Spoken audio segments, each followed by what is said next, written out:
Hi viewers, welcome to our channel. ప్రస్తుతం మనతో పాటు సీనియర్ జర్నలిస్ట్ దాము బాలా సార్, నేను వారితో మాట్లాడతాను. నమస్కారం సార్. సార్, దువ్వాడ శ్రీనివాస్కి జగన్మోహన్ రెడ్డి గారు షాక్ ఇచ్చినట్టు తెలుస్తుంది సార్. అంటే మొన్నటి నుంచి కూడా ఒక ఇష్యూ నడుస్తుంది, దువ్వాడ శ్రీనివాస్ అండ్ మాధురిది. అయితే ఈ ఇష్యూ పైనే జగన్మోహన్ రెడ్డి గారు ఈయన్ని పార్టీ నుంచి తీసేస్తే బాగుంటుందన్న ఆలోచన చేసినట్టుగా కనిపిస్తుంది. మరి ఈ వార్తల్లో నిజం ఉందా? అసలు ఇప్పుడు దువ్వాడ శ్రీనివాస్ ఇష్యూ పైన ఎటువంటి అప్డేట్స్ ఏమైనా వచ్చాయా సార్? కొత్తగా ఏందంటే వాళ్ళ ఇప్పుడు నలుగురు అని చెప్పొచ్చు, 4 స్తంభాల ఆట అని కూడా మనం అనొచ్చు. ఓకే. ఎందుకంటే దువ్వాడ శ్రీనివాసరావు, వాళ్ళ భార్య వాణి, తర్వాత దివ్యల మాధురి, వాళ్ళ హస్బెండ్ మహేష్ చంద్రబోస్, ఈ నలుగురు ఇప్పుడు రంగంలోకి వచ్చారు. మొన్నటి వరకు మహేష్ అనేవాడు ఎవడో మనకు తెలియదు. ఈ మధ్య ఆయన కూడా ఆన్లైన్లో జూమ్ కాల్లో బయటకు వచ్చాడు. తను అమెరికాలో ఉంటాడు. సో ఇక్కడ ఏదేమైనా ఈ హోల్ ఎపిసోడ్లో ఏమైందంటే దువ్వాడ ఈ క్రైసిస్ని డీల్ చేయడంలో ఫెయిల్ అయినట్టు కనబడుతుంది. తను దీన్ని ముందే అదేదో అంటారు కదా, మొగ్గలోనే తుంచకపోతే అది పెరిగి పెరిగి పెద్దదైపోతుంది. ఆల్రెడీ ఇక్కడున్న ఆంధ్రప్రదేశ్లో ఉన్న వాతావరణం మనకు తెలుసు. ఏ పార్టీలు ఇలా జరిగినా మిగతా అపోజిషన్ పార్టీ మీడియా దీన్ని పెద్ద ఎత్తున ఇది జాతీయ సమస్యలాగా దాన్ని హైలైట్ చేసేస్తుంది. నిజానికి అది వాళ్ళ కుటుంబ సమస్య. ఒక భార్య, ఒక భర్త, వాళ్ళిద్దరి మధ్య గొడవలు, భర్త ఇంకొకతో అఫైరు, భార్య విడాకులు ఇవ్వనంటుంది ఇతనికి, ఇతను ఆస్తి కావాలంటుంది, ఇతను ఆస్తి ఇచ్చేస్తాడు, విడాకులు ఇవ్వమంటే ఆమె ఇవ్వదు. ఇది గొడవ. మనకి ఇక్కడ నరేష్ ఎపిసోడ్ కూడా అలాంటిది. నరేష్ వాళ్ళ 3వ భార్య విడాకులు ఇవ్వదు, ఇతనేమో 4వ భార్యతో కలిసి ఉంటాడు. ఇలాంటిదే అది కూడా. ఇక్కడ ఏంటంటే స్త్రీలు కూడా వాళ్ళ పర్స్పెక్టివ్ ఏంటంటే విడాకులు ఇస్తే మనకు క్లీన్ అయిపోతాడు, ఇతను హ్యాపీగా ఇంకొకరితో ఉంటాడు, ఎందుకు విడాకులు ఇవ్వాలా, ఇతను వేధిస్తే మనకు డబ్బులు వస్తాయి కదా అనేది స్త్రీలు కూడా ఇవాళ ఇప్పుడున్న చట్టాలని వాళ్ళు ఉపయోగించుకొని వాళ్ళ డబ్బులకి డిమాండ్ చేయడం అనేది చాలా కేసులు పెరిగాయి బాగా. ఓకే.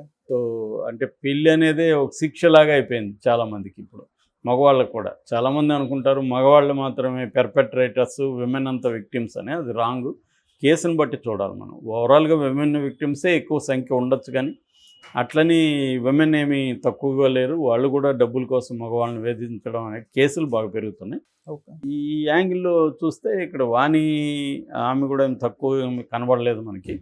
ఆమె ఇతను వేధిస్తుంది. కానీ ఇక్కడ ఇవన్నిటిని పెట్టుకొని తెలుగుదేశం మీడియా దీన్ని పెద్ద ఎత్తున బ్లోఅప్ చేసి ఇదేదో నేషనల్ ఇష్యూ లాగా చేయడం వల్ల, అదర్వైజ్ నిజానికి ఇది ఎవరికేమి ప్రజలకేం పట్టదు, కానీ నేషనల్ ఇష్యూ చేయడం వల్ల ఇది చూస్తున్నాం మనం. ఇక్కడ చూస్తున్నాం కదా, లావణ్య, రాజ్ తరుణ్, సాయి, ఇంకెవడు చింటూ అని కొత్త క్యారెక్టర్ వచ్చాడు.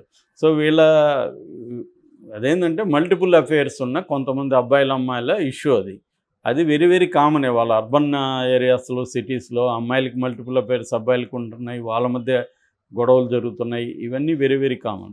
కానీ దాన్ని లాగుతున్నది మన మీడియా. అది ఎంతవరకు జనం చూస్తుంటే అంతవరకు లాగుతుంది. సో అలా ఇప్పుడు మాధురి దీది కూడా వెబ్ సిరీస్ లాగా లాగుతుంది.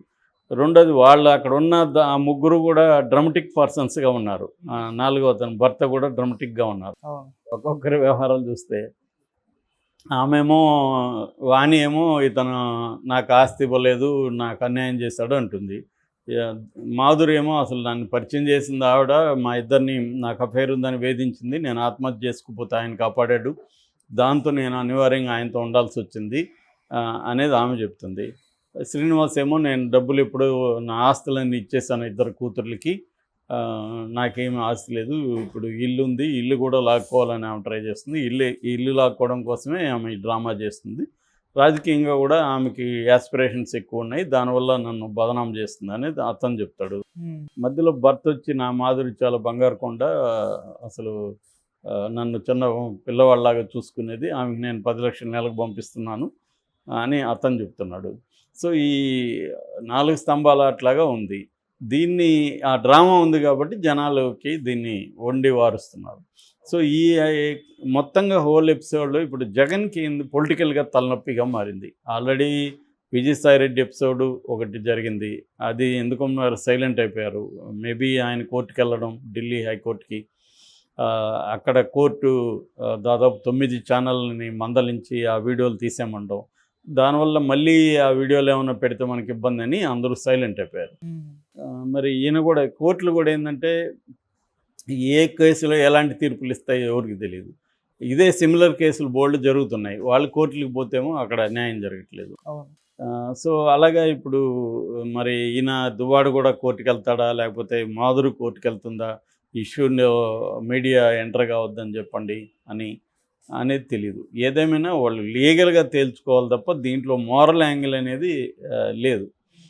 ఎందుకు లేదంటే ఎవరు మోరల్గా మనం ఎవడున్నాడు ఇక్కడ అదేదంటారు కదా, నీ వెనకున్న నలుపు నీకు తెలీదా, కాబట్టి మనమేంటి మోరల్గా వాళ్ళని ఎలా జడ్జి చేస్తాం? ఎవరైనా సరే, ఏ మీడియా అయినా, ఏ వ్యక్తి అయినా అది లీగల్గా మాత్రమే తెలుసుకోవాలి వాళ్ళ వ్యవహారం.